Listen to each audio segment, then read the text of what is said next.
Hello বন্ধুরা, দেখো আমি একটা নতুন রান্নার ভিডিও নিয়ে চলে এসেছি তোমাদের সাথে। পটল আলাদাভাবে কেটে রেখেছি, দেখো অল্প অল্প পটলের ছাল দিয়ে, আর এই যে মশলাও বেটে রেখেছি।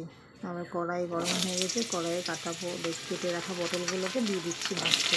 এগুলোকে লাল লাল করে ভেজে নেবো ভালো করে, আলাদা আলাদা করে, তাহলে তরকারিটা খেতে খুব টেস্ট হয়। পুরো ভিডিওতে দেখতে থাকো।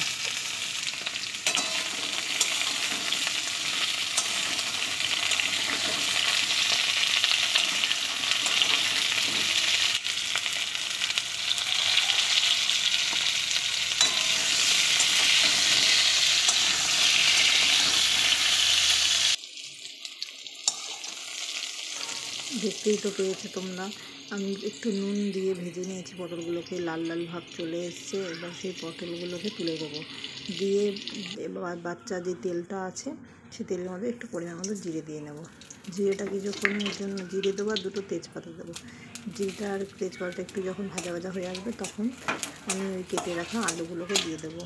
আলুগুলোকে ভালো করে লাল লাল করে ভেজে নেবো, দিয়ে পরিমাণ মতো লবণ দিয়ে নেবো। লবণ দেওয়ার পরে আলুগুলোকে ভালো করে নেড়ে ছেড়ে দেবো।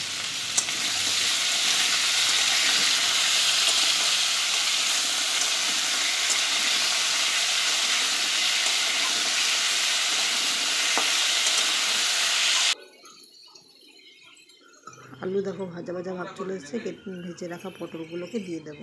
দিয়ে এগুলো সবগুলোকে নাড়িয়ে চাড়িয়ে নেবো। নাড়িয়ে চাড়িয়ে নেওয়ার পরে দুটো যখন কষানো হয়ে যাবে, প্রায় পরিমাণ মতো হলুদ দিয়ে নেবো। হলুদ দিয়ে আবার ভালো করে নাড়িয়ে চাড়িয়ে দেবো। দেওয়ার পরে বেটে রাখা সেই আদা আর পরিমাণ মতো জিরে, সেটাকে আমি পটল আর আলুর সাথে দিয়ে দেবো। দিয়ে ভালো করে কষিয়ে নেব। ভালো করে কষিয়ে নেবো। তারপর কেটে রাখা টমেটোগুলোকে দিয়ে দেবো। দেওয়ার পরে ভালো করে এগুলোকে নেড়ে চেড়ে যতক্ষণ দেখবো ভালো করে তেলটা না ছাড়ছে গায়ে থেকে, সেগুলো ততক্ষণ পর্যন্ত কষাতে থাকবো। প্রায় কষানো হয়ে গিয়েছে, পরিমাণ মতো জল দিয়ে নেবো। যতটা পরিমাণ জল দরকার হয় সেটা দেবে। দেওয়ার পরে যত সময় পর্যন্ত ফুটে আসছে, আলুটা একটু সেদ্ধ না হতে, তত সময় অল্প গ্যাসটাকে কমিয়ে রাখবো। ফুটে আসা পর্যন্ত। এখন দেখো ফুটে এসছে, এবার আমি এটাকে নামিয়ে নেব। তরকারি আমার পুরো হয়ে গিয়েছে, পটল আলুর রসা।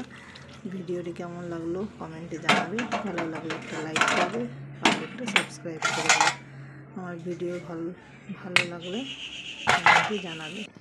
আরও নতুন নতুন ভিডিও আমি দিতে থাকবো।